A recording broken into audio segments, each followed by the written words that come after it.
जय हिंद एवरीवन। मैं समीर चौधरी यूपीएससी हिंदी पे आप सभी का स्वागत करता हूं। तो आज हम लोग अपना करंट अफेयर सीरीज जो है उसमें हम लोग आगे बढ़ेंगे। ऑलरेडी मेरे ख्याल से दिसंबर मंथ का हम लोग करंट अफेयर कर रहे हैं, ऑलमोस्ट कंप्लीट हो चुका है। दो टॉपिक बचे थे, आर्ट एंड कल्चर और साइंस एंड टेक। तो आज हम लोग आर्ट एंड कल्चर कंप्लीट कर लेंगे, तो साइंस एंड टेक एक टॉपिक बचेगा, नेक्स्ट लेक्चर में कंप्लीट हो जाएगा। आर्ट एंड कल्चर जो है बेसिकली आप कई तरीके से कर सकते हैं कवर। बुक जो आती है आपकी नितिन सिंघानिया आती है आर्ट एंड कल्चर के लिए, और ये अच्छी बुक है, बहुत अच्छी बुक है, लेकिन बहुत ही एक प्रकार से लेंदी बुक है, ढेर सारे फैक्ट्स हैं। इसके अलावा आपका एनसीईआरटी आता है, तो अगर आपने कवर कर रखा है फिर तो बहुत अच्छी बात है। लेकिन अब जिन्होंने कवर नहीं किया है, कम समय है, तो उनको क्या करना चाहिए कि साल भर में जो भी आर्ट एंड कल्चर से रिलेटेड जो भी सेक्शन आता है मैगजीन में, तो उसको अच्छे से कर लीजिए, क्योंकि अगर क्वेश्चन आने के चांसेज हैं तो इससे क्वेश्चन आने के ज़्यादा चांसेज होते हैं, जो भी आपका एक प्रकार से करंट अफेयर से जुड़ा हुआ है। ठीक है, तो आर्ट एंड कल्चर वैसे तो स्टैटिक टॉपिक हो जाता है, लेकिन उससे रिलेटेड कोई भी इवेंट, कोई भी पर्सनालिटी, किसी को हेरिटेज लिस्ट में किसी साइट को इंक्लूड किया गया है, तो इस तरह की चीज़ें जो होती हैं फिर वो एक प्रकार से इंपॉर्टेंट हो जाती हैं।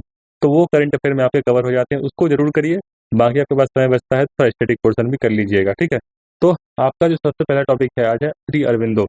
तो आप अरविंदो के बारे में तो जानते ही होंगे, एक प्रकार से फ्रीडम फाइटर भी थे, और मॉडर्न हिस्ट्री में पढ़ते होंगे, बाकी भी आप जगह काफ़ी जगह इनका नाम आता है। तो ये एक मल्टी पर्सनालिटी लीडर थे, एक प्रकार से स्पिरिचुअल पर्सन भी थे, राइटर भी थे, फ्रीडम फाइटर भी थे। ठीक है, तो इनका जैसे एक अलीपुर कॉन्स्पिरेसी केस है, उनमें हमेशा इनका नाम आता है कि अलीपुर कॉन्स्पिरेसी केस में एक प्रकार से इन्होंने लीड किया था। तो बॉर्न इन कलकत्ता, 1872 में जो है ये इनका जन्म हुआ था, और शुरुआती शिक्षा इनकी दार्जिलिंग में हुई थी।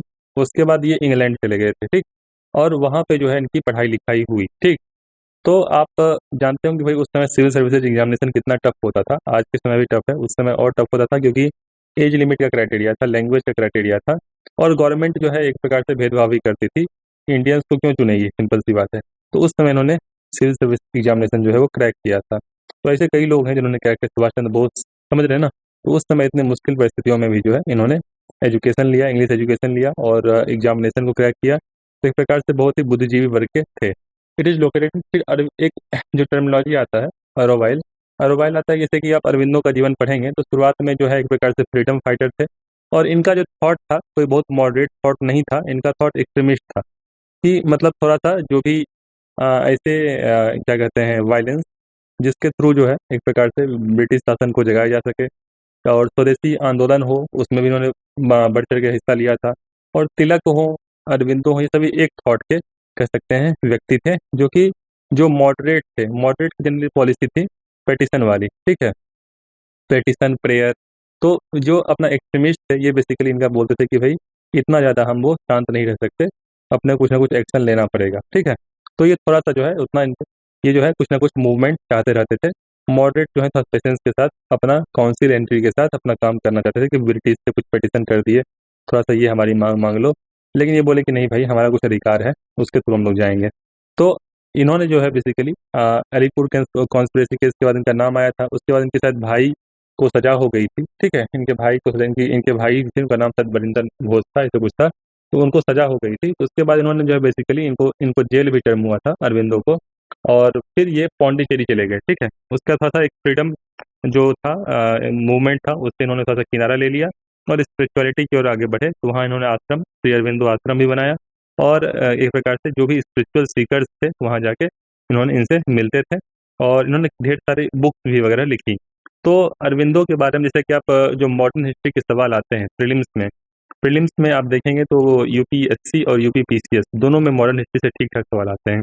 तो मॉडर्न हिस्ट्री के सवाल आते हैं, उसमें से एक सेक्शन जो ये होता है वो पर्सनालिटी वाला होता है, और पर्सनालिटी में ढेर सारे पर्सनालिटी होते हैं। ठीक है, जैसे कि आपका पर्सनालिटी में ये हो गए, तिलक हो गए, गोखले हो गए। इसके अलावा जो भी आपका हिंदुस्तान सोशलिस्ट रिपब्लिकन एसोसिएशन से रिलेटेड थे, बिस्मिल, आज़ाद, भगत सिंह, ठीक है, उनसे रिलेटेड सवाल।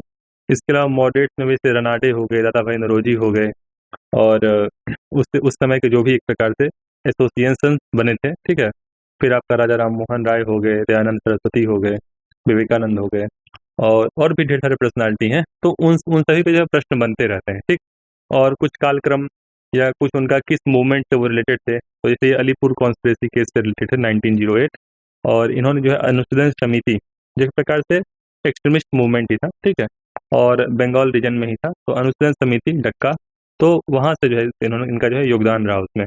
नेक्स्ट 1907 में जो कांग्रेस स्प्लिट हुआ था, 1907 में जो सूरत स्प्लिट हुआ था, यहाँ पे मॉडरेट और एक्सट्रीमिस्ट अलग अलग हो गए थे, ठीक है। तो एक प्रकार से तिलक के साथ थे अगेंस्ट द मॉडरेट।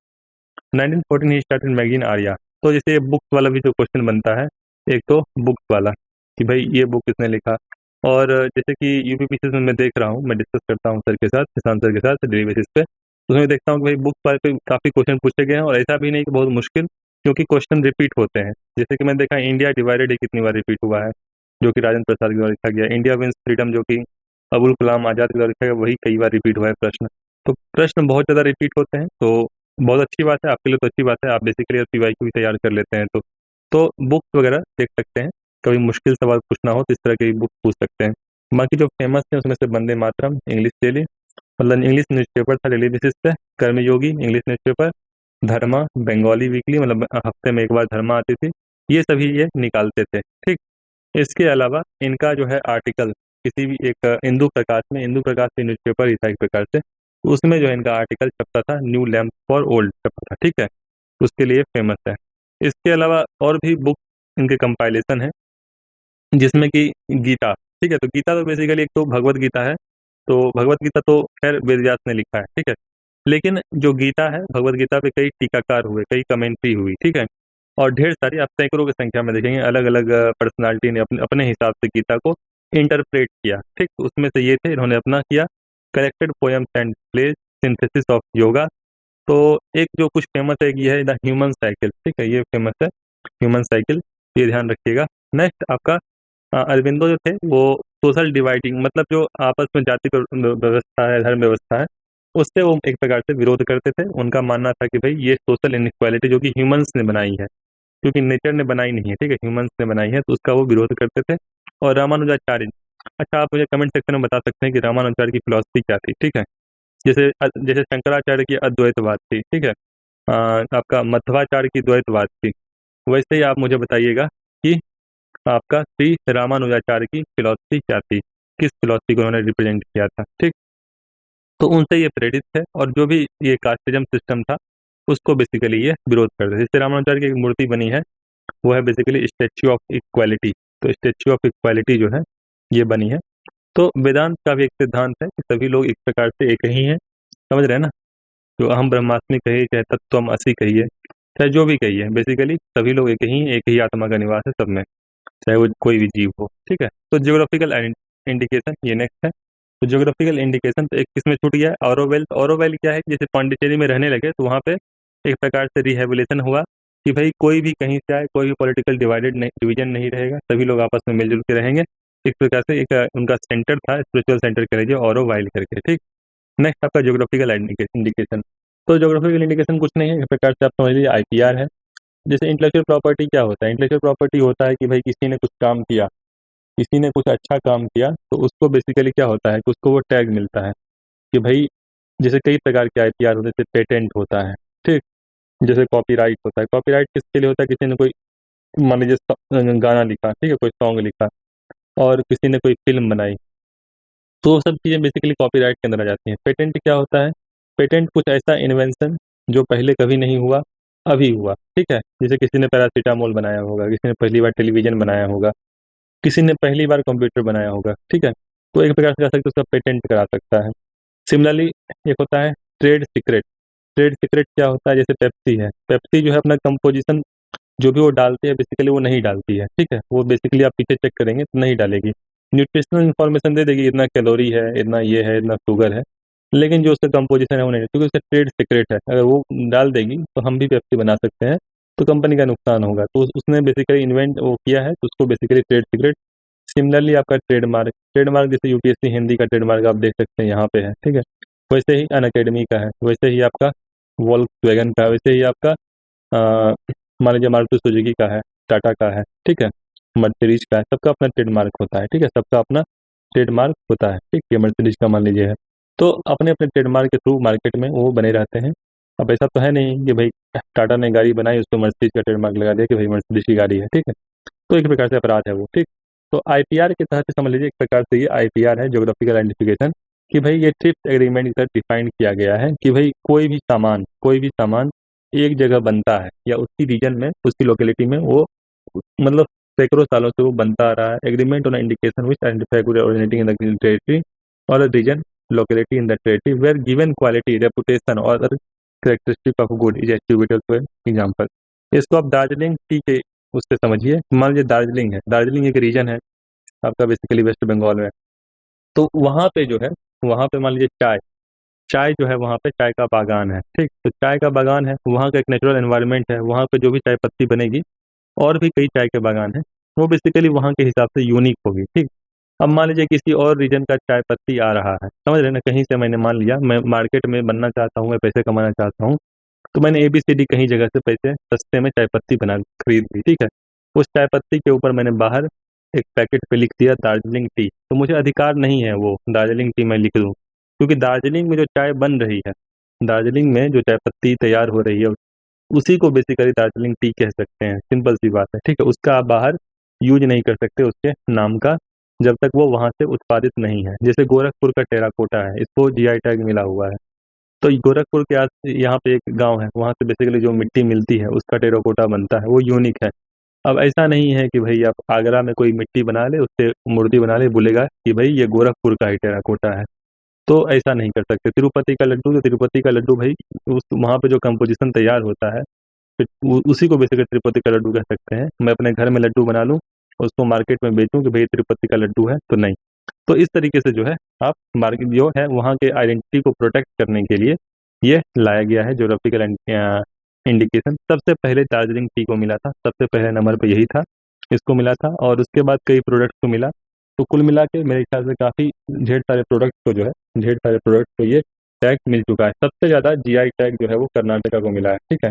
तो कर्नाटका इसमें टॉप पे है, तो सबसे ज़्यादा प्रोडक्ट जो है कर्नाटका को मिला है। कुल मिला के 432 प्रोडक्ट को मिल चुका है। तो पॉसिबल नहीं है इतने प्रोडक्ट को याद करना, लेकिन एक काम आप ये कर सकते हैं कि लास्ट के 2-3 सालों में 2020, 21 और 22, लास्ट के 3 सालों में जो है किन किन प्रोडक्ट को GI टैग मिले हैं, उसमें कम संख्या होगी, 30-32 संख्या होगी, उनको आप चाहे तो एक प्रकार से देख सकते हैं। और हाल में चूंकि 9 प्रोडक्ट को मिले हैं, उनका तो नाम खैर मैंने यहाँ पे लिखा हुआ है, मैगजीन में दिया हुआ है।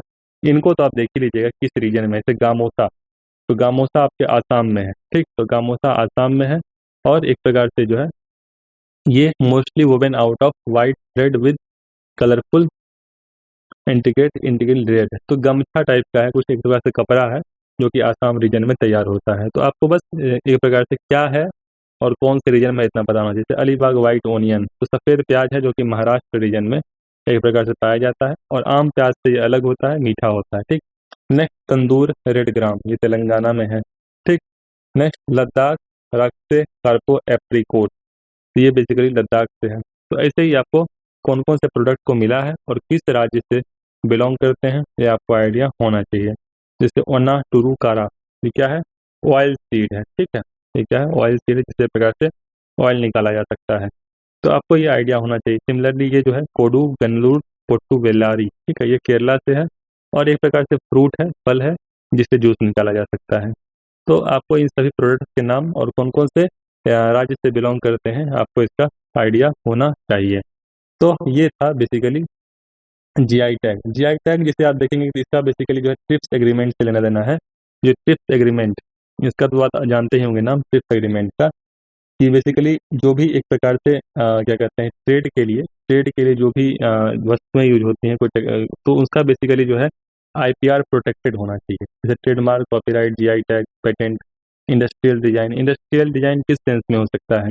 मान लीजिए आपने साड़ी बनाई, आपने उसको डिजाइन दिया, तो मैं उसको बेसिकली उसका वो नहीं ले सकता हूँ, क्रेडिट नहीं ले सकता हूँ कि भाई मैंने ये साड़ी बनाई। तो आपने अपना इंडस्ट्रियल डिजाइन बनाया, आपने एक साड़ी की डिजाइन बनाई, आपने शर्ट की डिजाइन बनाई, तो आप उसका एक डिजाइन मार्क ले सकते हैं। किसी ने मोटरसाइकिल की डिजाइन बनाई होगी, ठीक है।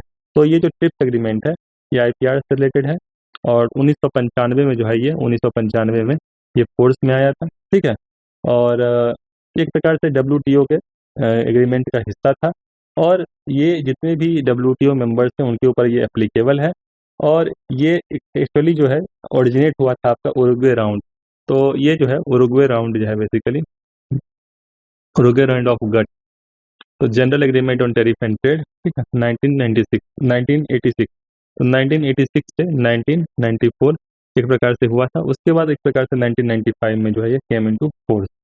तो ये मोटा मोटी इसका है, और बाकी आईपीआर प्रोटेक्शन के लिए ट्रिप्स एग्रीमेंट है, ये तो आपको मैंने बता दिया। ठीक, तो ये आपको बेसिकली जितने भी जीआई टैग इस साल मिले हैं और पिछले 2 साल जो भी मिले हैं उनका आइडिया होना चाहिए। और पहले नंबर पे जो है कर्नाटका, मेरे ख्याल से 40-42 प्रोडक्ट जो है कर्नाटका को जीआई टैग मिल चुका है। तो ये आपको पता होना चाहिए सबसे ज़्यादा कर्नाटक राज्य है जिसमें जीआई टैग जहाँ के प्रोडक्ट को मिले हुए हैं। ठीक, तो ये मिनिस्ट्री ऑफ कॉमर्स इंडस्ट्री एक प्रकार से जो है ये प्रोवाइड करती है।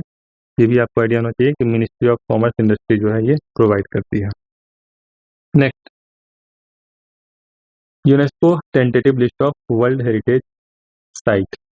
एक तो हुआ यूनेस्को वर्ल्ड हेरिटेज साइट, मेरे ख्याल से कुल मिला के अभी 40 वर्ल्ड हेरिटेज साइट हैं इंडिया में, और लास्ट में से 2 इंक्लूड किए गए थे। एक तो रुद्रेश्वर टेम्पल, रुद्रेश्वर टेम्पल जिसको एक प्रकार से रमप्पा टेम्पल भी कहते हैं, ठीक है, तेलंगाना में है रुद्रेश्वर टेम्पल। ठीक, रुद्रेश्वर टेम्पल और रमप्पा टेम्पल इसको मिला था। ठीक है, और एक जो है आपका एक और मिला था, कहाँ मिला, धोलवीरा। हाँ, तो धोलवीरा जो हड़प्पन साइट है, काफ़ी फेमस साइट है धोलवीरा गुजरात में, तो वहाँ मिला था। तो 2 साइट को एक प्रकार से यूनेस्को वर्ल्ड हेरिटेज साइट में इंक्लूड किया गया था। इसके अलावा भी कुछ ऐसे साइट्स होते हैं जिसको गवर्नमेंट टेंटेटिव लिस्ट में देती है। टेंटेटिव का मतलब आप समझते ही होंगे कि भाई कोई फ्यूचर में इनको इंक्लूड किया जा सकता है। गवर्नमेंट प्रपोजल देती है कि भाई इस साइट को जो है यूनेस्को में कंजर्व किया जाना चाहिए, इंक्लूड किया जाना चाहिए लिस्ट में। तो वो जो है बेसिकली एक प्रकार से गवर्नमेंट के जो प्रपोजल्स होते हैं उसको, उसमें से ही किसी साइट को जो है फ्यूचर में उसमें इंक्लूड करती है। कुल मिला के अब देखें तो इसमें 52 साइट टेंटेटिव लिस्ट में फिलहाल हैं। तो ये जो है आपका गुजरात का वडनगर टाउन और सन टेम्पल एट मोढेरा।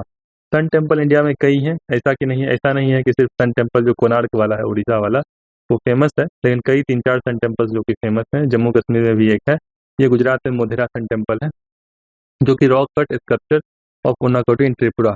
तो ये सभी जो 3 है, कुल मिला के Gujarat Vadnagar town, sun temple at Modhera और rock cut sculpture of Unakoti Tripura, ये तीनों को जो है एक प्रकार से टेंटेटिव लिस्ट में डाला गया है। ठीक है, फिर भविष्य में हो सकता है कि आपका यूनेस्को वर्ल्ड हेरिटेज साइट में इनको इंक्लूड किया जाए। ठीक, तो एक प्रकार से कुल मिला के जो लिस्ट की संख्या 52 हो गई है टेंटेटिव वाली, और साइट कुल मिला के 40 हैं। ठीक है, कुछ कल्चरल साइट्स हैं, कुछ नेचुरल साइट्स हैं, कुछ मिक्स साइट है। मिक्स साइट में आपका सच कंचनजंगा है, कंचनजंगा जो है कल्चरल भी है और आपका नेचुरल भी है। तो वडनगर टाउन जो है इसको एक प्रकार से इंक्लूड किया गया है। ठीक, और इसमें जो है बेसिकली वडनगर टाउन में ये एल शेप्ड टाउन है, एल शेप्ड टाउन है, और विद शर्मिष्ठा लेक। तो शर्मिष्ठा लेक आपसे पूछ दिया जाए कौन से राज्य में है, ये वडनगर गुजरात। और वडनगर जो है एंशियंट ट्रेड रूट भी रहा है। ठीक है, और यहाँ पे जो है इंडस्ट्रियल्स एंड बीट जो भी एक प्रकार से आपका माला वगैरह बनाने के लिए, ठीक है, और जो पत्थरों के बेसिकली जो होते हैं उसमें माला ब्रेसलेट्स बनाने के लिए ये एक प्रकार से इंडस्ट्रीज यहाँ पे सेटअप किया गया था। और मर्केंटाइल सेटलमेंट होना समझ रहे हैं कि किसी भी प्रकार के ट्रेड के पॉइंट ऑफ व्यू से काफ़ी इंपॉर्टेंट था वडनगर गुजरात। ठीक है, तो मेहसाना डिस्ट्रिक्ट गुजरात में एक प्रकार से म्यूनसिपैलिटी है, तो उसको एक प्रकार से इंक्लूड किया गया है L shape town. Next, sun temple at Modhera. तो मोढेरा का सन टेम्पल है गुजरात में है और पुष्पावती रिवर के किनारे है। ठीक, और ये भी गुजरात में ही है, मेहसाना डिस्ट्रिक्ट में ही। तो मारू Gujjar architectural style 11th century. तो मारू Gujjar architectural style 11th century में जो है ये सोलंकी डायनेस्टी के प्रोटेक्शन में ये बना था। ठीक, next, rock cut structure and relief of Unakoti range. तो ये आपका जो है त्रिपुरा में है, ये आपका कहाँ है, त्रिपुरा में है। और एक प्रकार से रॉक के ऊपर, मान लीजिए कोई पत्थर है उसके ऊपर जो है आकृति बनाई जाती थी। तो शिव, शैव मतलब शैव वर्षिप मतलब शिव से ही रिलेटेड है। तो बेसिकली जो है यहाँ पे शैव वर्षिप का भी जो एविडेंस पाया गया है 8वीं-9वीं शताब्दी। ठीक है, लगभग 1000-1200 साल पहले का है। नेक्स्ट आपका ये इन 3 साइट्स को जो है इंक्लूड किया गया, तो इसमें से एक वडनगर है, दूसरा सन टेम्पल हो गया, तीसरा है आपका, नहीं नहीं 3 हो गया, हाँ 3 हो गया। एक आपका रॉक कट स्ट्रक्चर, ये आपका त्रिपुरा में है, उनाकोटी रेंज, दूसरा ये और तीसरा ये। ठीक, अब नेक्स्ट टॉपिक क्या है, नेक्स्ट टॉपिक है भद्राचलम एंड रुद्रेश्वर टेम्पल। तो ये रुद्रेश्वर टेम्पल के बारे में अभी मैंने बताया आपको कि इसको जो है 2021 में जो है ये यूनेस्को वर्ल्ड हेरिटेज साइट में इंक्लूड किया गया था। अब इसे यूनेस्को वर्ल्ड हेरिटेज साइट में एक प्रकार से जो है जिन्हीं साइट को प्रोटेक्ट करना होता है और विरासत के रूप में जो महत्वपूर्ण होते हैं उनको इंक्लूड किया जाता है। कुल मिला के 40 है जैसा कि मैंने बताया, और लास्ट में 2 इंक्लूड किए गए थे, एक रुद्रेश्वर टेम्पल और जो कि तेलंगाना में है, और दूसरा आपका धोलावीरा गुजरात। तो प्रेसिडेंट ने जो है एक प्रकार से laid foundation stone for PRASAD scheme project in Bhadrachalam. तो प्रसाद स्कीम के बारे में आपको पता ही है, pilgrimage rejuvenation and spiritual heritage augmentation drive launch in 2014-15। तो एक प्रकार से जो भी तीर्थ क्षेत्र हैं, ठीक है, उनका एक प्रकार से जो है इंटरकनेक्टिविटी बढ़ाई जाए, उनका प्रोटेक्शन किया जाए, ठीक। वहाँ पे जो भी आसपास टूरिस्ट के लिए जो भी एक प्रकार से दर्शनार्थी हैं, तीर्थयात्री हैं और जो भी टूरिस्ट हैं, दर्शक हैं, उनके लिए जो है एक प्रकार से उनके फैसिलिटी के लिए व्यवस्था की जाए। ये प्रसाद स्कीम, पता है 2 स्कीम लाया गया था गवर्नमेंट के द्वारा, एक हेरिटेज के लिए हृदय स्कीम लाया गया था और एक जो है बेसिकली प्रसाद, ये दोनों स्कीम एक ही साथ आए थे जब मोदी गवर्नमेंट आई थी।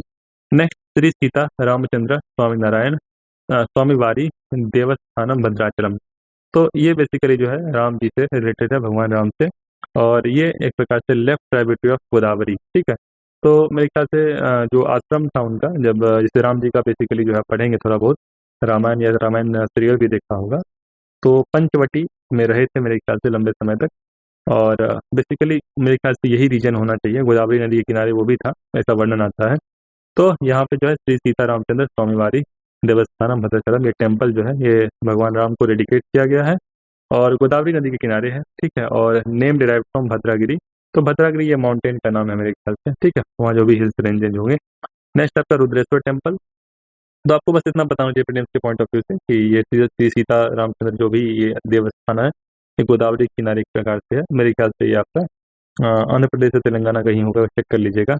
नेक्स्ट आपका रुद्रेश्वर टेम्पल, ये तो आपका बेसिकली जो है तेलंगाना रीजन में ही आ जाता है और इसको 1000 पिलर टेम्पल भी कहते हैं। शिवा टेम्पल है, भगवान शिव का मंदिर है और it was build by Ramappa. तो रमप्पा जो है एक प्रकार से जो भी मूर्तिकार था, स्कल्पटर, उसके नाम पर रखा गया था ककटिया किंगडम। तो ककटिया किंगडम के समय पे कौन सा फॉरेनर विजिट किया था, एक बार आप चाहे तो कमेंट सेक्शन में लिख सकते हैं, बहुत फेमस है। ककटिया किंगडम में कौन सा फॉरेनर जो है एक प्रकार से तीर्थ यात्रा क्या कहते हैं, फॉरेन से, जैसे कि ह्यूएन सांग आया था, ठीक है, फाहियान आया था, वैसे ही कौन आया था, मार्को पोलो आया था, कौन आया था, ढेर सारे लोग आए थे अलग अलग समय पे, उनका नाम बता सकते हैं ककटिया किंगडम के समय पे कौन आया था, ठीक है। उसका भी फेमस है वो काफी। तो ये अंडर, जैसे रुद्रदेव है, रिचार्ला रुद्र है, गणपति देव है, ठीक है, ये सभी जो है फेमस रहे हैं, ठीक है, ये आपकी ककटिया डायनेस्टी से। तो उन्हीं के समय जो है बना था और ये नाम रखा गया इसके प्रति रमप्पा के नाम पे, जो कि इसने बनाया था, ठीक है। नेक्स्ट आपका श्रीशैलम टेम्पल। श्रीशैलम टेम्पल जो है ये आपका आंध्र प्रदेश तेलंगाना, तो ये आपका आंध्र प्रदेश में है। तो श्रीशैलम जो है आंध्र प्रदेश में है, तो आंध्र प्रदेश में है, प्रसाद स्कीम के अंतर्गत इसको भी इंक्लूड किया गया है। और श्रीशैलम जो है आपका कुर्नूल आंध्र प्रदेश में आ जाता है। और नल्ला मल्ला हिल्स, ठीक है, तो नल्ला मल्ला हिल्स भी जो है काफ़ी फेमस हिल्स है। साउथ में जो भी शेवरॉय हिल है, नल्ला मल्ला हिल है, जावाडी हिल है, ठीक है, एक जावाडी हिल है, एक नल्ला मल्ला हिल तो है ही, इसके अलावा शेवरॉय हिल है, शेवरॉय हिल, इसके अलावा पालाकोंडा हिल है, ये सभी ईस्टर्न घाट के हिल मैं बोल रहा हूँ, वेस्टर्न घाट में तो क्या अलग है, तो ईस्टर्न घाट के हिल्स हैं। तो इन सभी का नॉर्थ से साउथ सिक्वेंस कौन कौन से स्टेट में है, ये सब सभी पूछे जा सकते हैं। तो ये शिव को, भगवान शिव को एक प्रकार से वो है, डेडिकेटेड है। और एक मल्लिकार्जुन जो कि एक प्रकार से ज्योतिर्लिंग है, कुल मिला के 12 ज्योतिर्लिंग है, ठीक है, तो उसमें से एक प्रकार से ये है। और साथ साथ गॉडेस पार्वती, तो गॉडेस पार्वती का नाम यहाँ पे है ब्रह्मा रंबा देवी, ठीक है, तो ब्रह्मा रंबा देवी। तो जैसे कि साउथ में सैकड़ों हजारों साल पहले जाएं तो बेसिकली कई तरह के संप्रदाय थे, जैसे कि एक शैव संप्रदाय थे जिनको नैरर्स कहते थे, इनके फॉलोअर्स को, तो शिव के भक्त थे। इसके अलावा अलवर्स थे जो कि भगवान विष्णु के भक्त थे। इसके अलावा जो शाक्त संप्रदाय था कि शक्ति को जो फॉलो करते थे, मान लीजिए दुर्गा देवी हैं, वही लक्ष्मी देवी हुई, तो उस सीरीज को जो फॉलो करते थे उनको बेसिकली जो है वो शाक्त संप्रदाय भी कहते थे, शक्तिजम। तो इस सेंटर जो है ये श्रीशैलम टेम्पल, ये एक प्रकार से शिव और शक्ति दोनों का एक प्रकार से जो है ये सेंटर है, ठीक है। Then presiding duty is Brahmaramba Mallikarjuna Swami. तो यहाँ पे देवी भी हैं, शक्ति, और यहाँ पे एक प्रकार से शिव भी है, ठीक है। द शेप ऑफ लिंगम, तो लिंग के शेप में बेसिकली जो है यहाँ पे लिंग है। और 12 ज्योतिर्लिंग है, जिसमें शिव के 12 ज्योतिर्लिंग है। और शक्तिपीठ तो वैसे मेरे 52 इंक्लूड किए गए, पूरे ऑल ओवर इंडिया में 52 शक्तिपीठ है। यहाँ पे 18 महाशक्तिपीठ लिखा हुआ है, खैर। तो इट हैज इक्ष्वाकु पेट्रोनेज, तो इक्ष्वाकु 200-300 एडी में इनका संरक्षण था। बाद में चालुक्य, ककटिया, विजयनगर एम्पायर, इन सभी ने जो भी है इनका संरक्षण किया, डेवलपमेंट किया। 12 ज्योतिर्लिंग के नाम जो है आपको पता होने चाहिए, ठीक है, कौन कौन से राज्य जाते हैं और क्या क्या उसका नाम है। तो जैसे कि आपका यूपी में ही विश्वनाथ है, बिहार में आपका वैद्यनाथ है, तमिलनाडु में रामेश्वरम है, मल्लिकार्जुन श्रीशैलम तो ये मैंने अभी बताया ही, जो कि आपका आंध्र प्रदेश में आ जाता है। इसके अलावा आपका त्रयंबकेश्वर, 3 ज्योतिर्लिंग जो हैं आपके महाराष्ट्र में आ जाते हैं, त्रयंबकेश्वर, भीमशंकर और भृष्णेश्वर, ठीक है। और गुजरात में आपके नागेश्वर और सोमनाथ, सोमनाथ तो फेमस है काफी। और आपका एमपी वाला भी फेमस है, जो कि महाकाल लोक का भी निर्माण हुआ है, डेवलपमेंट रीडेवलपमेंट सब कुछ हुआ है। तो एक प्रकार से महाकालेश्वर और ओमकारेश्वर ये आपका मध्य प्रदेश में, और केदारनाथ उत्तराखंड में, वो भी काफी फेमस है। तो ये सभी जो है 12 ज्योतिर्लिंग हो गए। नेक्स्ट आपका पाणिनि कोड। तो पाणिनि कोड जो है ये आपके पाणिनि कोड के बारे में तो जानते हैं, पाणिनि के बारे में। पाणिनि पे बेसिकली प्रश्न भी जो है कई आपके पीसीएस में आ चुके हैं कि भाई पाणिनि किस समय के थे, इनकी किताब का नाम क्या था, अष्टाध्यायी, ठीक है। तो इसके अलावा उन्हीं पे जो पाणिनि के जो एक प्रकार से अष्टाध्यायी है उससे कमेंट्री की है, उस पर एक प्रकार से टीका किया है पतंजलि मुनि ने, जो कि महाभाष्य लिखा है, ठीक है। तो उनका कौन सा टाइम पीरियड था, कौन से राजा के संरक्षण में थे, ये सभी जैसे पतंजलि जो थे वो आपके क्या कहते हैं पुष्यमित्र शुंग के एक प्रकार से संरक्षण में थे। तो ये सब उनके दरबार में थे। तो ये सभी जो है आपको आइडिया होना चाहिए, जिससे प्रश्न बार बार रिपीट भी होते हैं।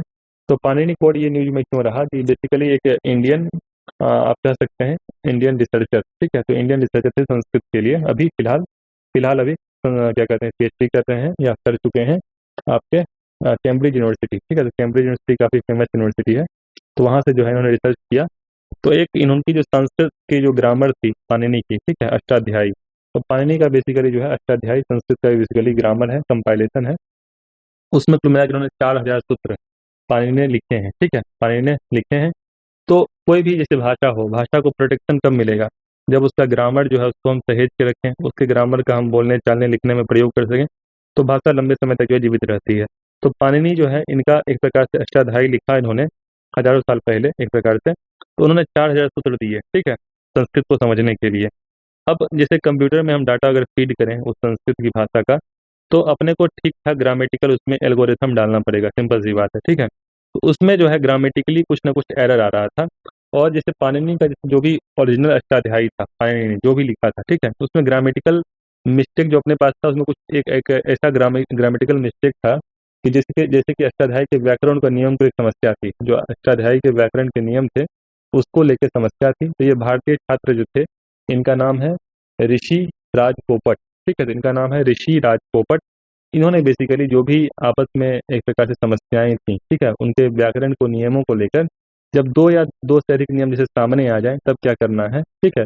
तो पाणिनि ने भी कुछ ऐसे सूत्र बताए थे कि भाई जब दो से ज्यादा नियम आए तो इस प्रकार से उसको इंटरप्रेट करना है, ठीक है। लेकिन जो कुछ विद्वान हुए, जैसे कि एक नाम आता है कात्यायन का, तो कात्यायन का नाम आता है, ये विद्वान हुए जिन्होंने कमेंट्री लिखी अष्टाध्यायी पे। तो उसको बेसिकली जो है सभी लोग फॉलो कर रहे थे। पाणिनि के ओरिजिनल टेक्स्ट अष्टाध्यायी जो है उसको फॉलो नहीं कर रहे थे, उसमें जो नियम लिखे थे ग्रामेटिकल मिस्टेक के लिए।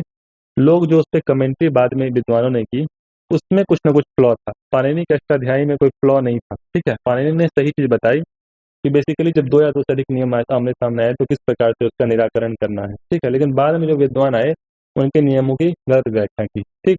तो अब नया एल्गोरिथम जो है एक प्रकार से कंप्यूटर में डाला जाएगा, जिसके हिसाब से भाषा का संरक्षण मिलेगा और व्याकरण सटीक बनेगा। सटीक व्याकरण बनेगा तो भाषा जो है लंबे समय तक टिकेगा, ठीक है। तो एक प्रकार से भारतीय इतिहास में जो है संस्कृत का एक प्रकार से एंशिएंट भाषा में जो हम लोग मॉडर्न हिंदी पढ़ते हैं, इसका विकास तो आप समझ लीजिए कि 500-700 साल पहले हुआ है, ठीक है। उससे पहले प्राकृत भाषा थी और कुछ एक प्रकार से जो है टूटी फूटी भाषा थी, शुरुआती हिंदी कह सकते हैं, जो अमीर खुसरो की भाषा थी। और शुरुआती में जो एक प्रकार से गीत गोविंद जयदेव ने लिखी है, उस समय की भाषा एक संस्कृत से ही टूटी फूसी अलग अलग भाषा जो अवहट्ट कह लीजिए, अवहट्ट संस्कृत आया, अवहट्ट भाषाएं आई, ये सारी भाषाएं समय समय पर आती रही। तो शुरुआती जो है संस्कृत काफी पुरानी भाषा मानी जाती है, तो उसका संरक्षण आवश्यक है। तो उसको लेके जो है ऋषि राजपोपट ने काफी एक प्रकार से अच्छा योगदान दिया अपना। और आपको बस इस किताब का नाम तो बिल्कुल नहीं भूलना, पाणिनि अष्टाध्यायी, और दूसरा पतंजलि का जो महाभाष्य है पाणिनि के ऊपर। नेक्स्ट आपका एरा मट्टी डिवालू। तो एरा मट्टी डिवालू जो है ये आपका एक सैंड ड्यून है, कोस्टल सैंड, रेड सैंड। तो लाल मिट्टी का एक प्रकार से सैंड ड्यून क्या होता है, इस शेप का होता है, ठीक है, आप लोग ज्योग्राफी में पढ़ते भी होंगे। तो ये एरा मिट्टी डिवालू जो है इसका नाम है, और रेड सैंड हिल है। तो इस प्रकार से लाल बालू से बना हुआ छोटा सा मतलब पहाड़ टाइप का हिल्स है, ठीक है। और विशाखापट्टनम विशाखापट्टनम में है। और ये लगभग लगभग ऐसा माना जाता है कि 20-25 हज़ार साल पुराना, लगभग लगभग 20 हज़ार साल पुराना जो है ये एरामट्टी डिवालू है। तो आपको बस लोकेशन पता होना चाहिए कि एरामट्टी डिवालू कहाँ पर है, ठीक है, और कितना पुराना है, और लाल मिट्टी का जो है एक प्रकार से सैंड ड्यून है, ठीक। इतना आपको आइडिया होगा तो काफ़ी है। Next, Sangai festival. तो संगाई जो है एक प्रकार से आपका डियर है, ठीक है, हिरन है, और मणिपुर में जो है पाया जाता है। तो एंडेमिक, क्योंकि मणिपुर में जो एंडेमिक वर्ड यूज किया जाता है, जो एक ही स्थान पे पाया जाए, यूपी में नहीं पाया जाता है या कहीं और नहीं पाया जाता है, सिर्फ और सिर्फ मणिपुर में पाया जाता है, तो उसको एंडेमिक कहते हैं, ठीक है।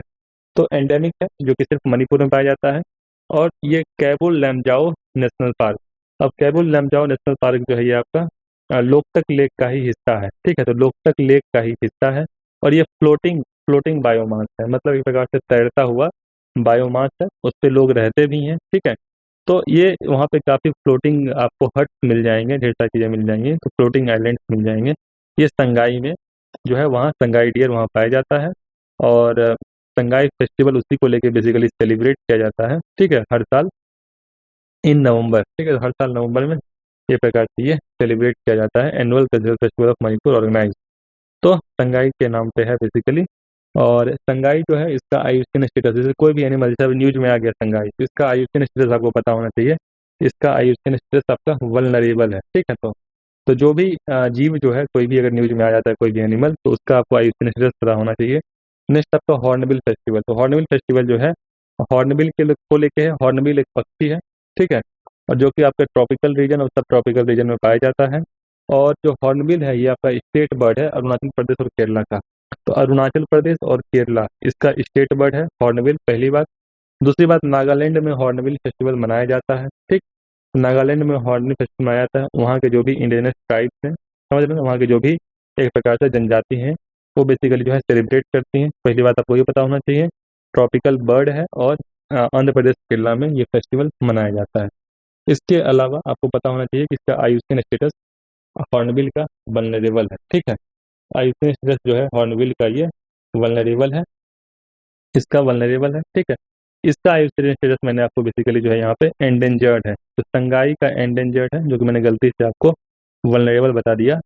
संगाई का एंडेंजर्ड है, मतलब एक प्रकार से एंडेंजर्ड स्पीसीज है, खतरे में स्पीसीज है, ठीक है। जैसे क्रिटिकली एंडेंजर्ड होता है उससे कम एंडेंजर्ड होता है, तो संगाई का एंडेंजर्ड है। और हॉर्नबिल का जो है वल्नरेबल है, ठीक। तो हॉर्नबिल जो है वल्नरेबल है, और जो आपका संगाई है तो करेक्ट कर लीजिएगा, ये एंडेंजर्ड है, ठीक। नेक्स्ट आपका वीर बाल दिवस। तो वीर बाल दिवस जो है वो 26 दिसंबर को सेलिब्रेट किया गया। तो ये जो है बेसिकली गुरु गोविंद सिंह के 4 पुत्र थे, ठीक है, अजीत सिंह, जुझार सिंह, जोरावर सिंह, फतेह सिंह, ठीक है।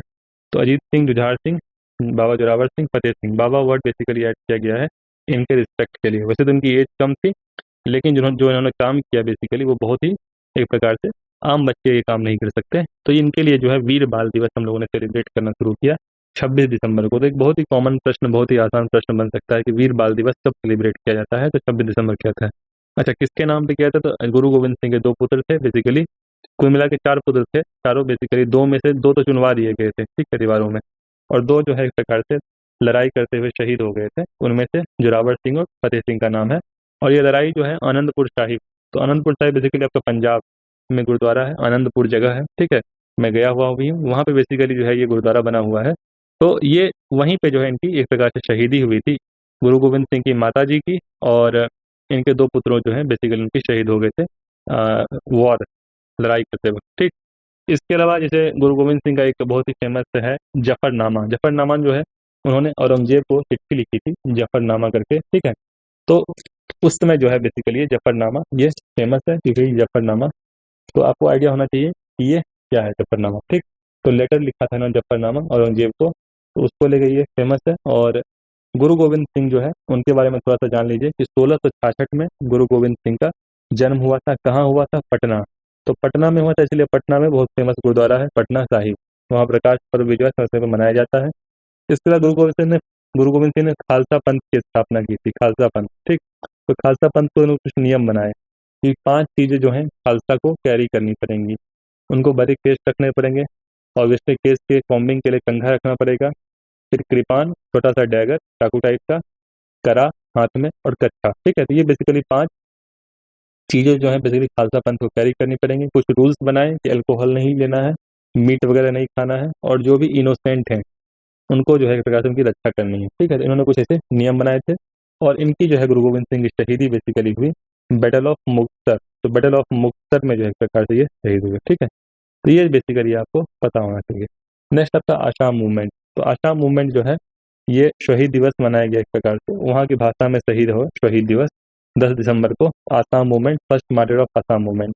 तो हुआ क्या कि 1779 1985 के बीच में एक प्रकार से वहाँ पे जो भी लोकल लीडरशिप थी उन्होंने ये मूवमेंट जारी रखा। ठीक है, और ये बेसिकली यही है कि जैसे बाहर से जो भी आसाम है, वहाँ की ट्राइबल है, वहाँ का कल्चर है, वहाँ का एक प्रकार से वहाँ का एक बेसिक एनवायरनमेंट है, कल्चर है। तो बाहर से जो भी फॉरेनर्स थे उनकी वजह से उनके ऊपर जो प्रभाव पड़ रहे थे उसके खिलाफ एक प्रकार से ये मूवमेंट था। सिंपल सी बात है, जो भी इमिग्रेंट थे बाहर से, जो भी फॉरेनर्स थे उनके खिलाफ एक प्रकार से ये मूवमेंट था, इमिग्रेंट्स के खिलाफ। ठीक, तो ये आसाम मूवमेंट था, इतना आपको आइडिया है। और रीजन आपको टाइम पता है, लगभग लगभग 1779 के आसपास ये शुरू हुआ था। नेक्स्ट आपका साहित्य अकादमी अवार्ड। साहित्य अकादमी अवार्ड जो 2022 में दिया गया, और यहाँ पे एग्जाम खासकर पीसीएस के पॉइंट ऑफ व्यू से इंपॉर्टेंट हो जाता है कि भाई हाल में किसको मिला। कुल मिला के क्योंकि एक शेड्यूल में कुल मिला के 22 लैंग्वेज हो जाती है 8वीं अनुसूची में, उन सभी लैंग्वेज में इनको दिया जाता है। इसके अलावा ये अवार्ड दिया जाता है, इसके अलावा इंग्लिश और राजस्थानी में भी दिया जाता है। तो कुल मिला के 8 शेड्यूल में 22 भाषाओं में दिया जाता है, इसके अलावा इंग्लिश और राजस्थानी में दिया जाता है। ठीक है, कुल मिला के क्या हो गया, 24 भाषा में दिया जाता है। ठीक है, तो आपको मोटा मोटी हिंदी में किसको दिया गया, इंग्लिश में नहीं, कुल मिला के आप सभी भाषाओं में याद नहीं कर सकते, हिंदी इंग्लिश मराठी ये सब आप याद कर सकते हैं। तो हिंदी में जो है ये बद्री नारायण को दिया गया, आप ये ध्यान रखिएगा। हिंदी में बद्री नारायण को दिया गया, और इंग्लिश में जो है ये अनुराधा रॉय को दिया गया। तो कम से कम आप इन दोनों का नाम ध्यान रखिएगा। साहित्य अकादमी अवार्ड दिया गया, और ये लिटरेरी ऑनर है। ठीक है, जो राइटर्स को मिलता है उनके बुक्स के लिए। ठीक, और 8वीं शेड्यूल में जो भी भाषाएं हैं 22 भाषाएं, उसके अलावा इंग्लिश और राजस्थानी में दिया जाता है। 1 लाख रुपया दिया जाता है, और कॉपर प्लेग क्या कहते हैं, कॉपर प्लेग दिया जाता है, शॉल दिया जाता है। और साहित्य अकेडमी जो है एक प्रकार से ये ऑर्गेनाइजेशन है जो कि रजिस्टर्ड है सोसाइटी रजिस्ट्रेशन एक्ट 1860 के तहत। नेक्स्ट आपका national sport award. National sport award जो है इसमें 6 अवार्ड आ जाते हैं जो कि स्पोर्ट पर्सन को दिए जाते हैं, जो भी उनके कोच होते हैं, जो भी ऑर्गेनाइजेशन होता है जिन्होंने स्पोर्ट्स में एक प्रकार से वो किया होता है, हेल्प किया होता है कुछ मेडल अचीव करने में। ठीक है, तो उसको बेसिकली जो है या रिप्रेजेंट करने में उनको अवार्ड दिया जाता है, तो कोचेज को, ऑर्गेनाइजेशन को और प्लेयर्स को। तो 6 अवार्ड हैं नेशनल स्पोर्ट के अवार्ड के अंदर, 6 अवार्ड आ जाते हैं। मेजर ध्यानचंद खेल रत्न, पहले मेरे ख्याल से इसका नाम राजीव गांधी खेल रत्न था, तो उसको बदल के जो है आ, इस गवर्नमेंट ने ध्यानचंद खेल रत्न अवार्ड रख दिया। और वैसे ध्यानचंद जो है काफी फेमस एथलीट थे। नेक्स्ट आपका अर्जुन अवार्ड। अर्जुन अवार्ड और द्रोणाचार्य, तो हॉकी प्लेयर से ध्यानचंद आपको आइडिया होगा ही। अर्जुन अवार्ड, द्रोणाचार्य अवार्ड, और एक है major Dhyan Chand award for lifetime achievement, Maulana Abul Kalam Ejaz Azad trophy, Rashtriya Khel Ratna पुरस्कार। तो अवार्ड जो है मिनिस्ट्री ऑफ यूथ अफेयर और स्पोर्ट, तो ministry of youth affair and sport जो है एक प्रकार से ये अवार्ड देती है। और ये हर साल जो है एक प्रकार से जो लीजेंड थे हॉकी प्लेयर मेजर ध्यानचंद, ठीक है, तो उनके बर्थ एनिवर्सरी पे जिस दिन का बर्थडे होता है उस दिन बेसिकली अवार्ड दिया जाता है। तो आज हम लोगों ने जो है आर्ट एंड कल्चर वाला टॉपिक डिस्कस किया, और नेक्स्ट टॉपिक जो है आपका साइंस एंड टेक होगा। उसमें बेसिकली जो है अपना ये सीरीज दिसंबर मंथ वाला वो कंप्लीट हो जाएगा, फिर हम लोग जनवरी मंथ का शुरू करेंगे। तब तक के लिए गुड बाय एंड जय हिंद।